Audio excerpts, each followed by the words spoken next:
get to strengthen our core values, and we could identify what not to do, and we can also learn some more new tricks of the trade. So definitely it feels good. I think the entire process has been very fair, transparent, open, and very reassuring for us. We had to kind of benchmark against the best in the industry, best in the country on various platforms. So it was a phenomenal experience, a lot of learnings for us.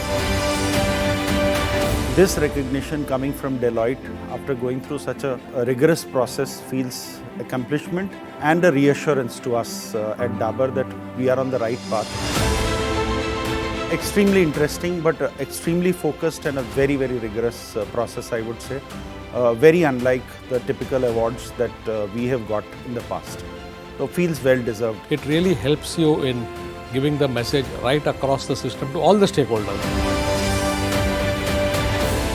This exercise of participating, even if we had not won it, was good enough for us because it made us more self-aware of what we do and perhaps also what we need to do even more from where we are.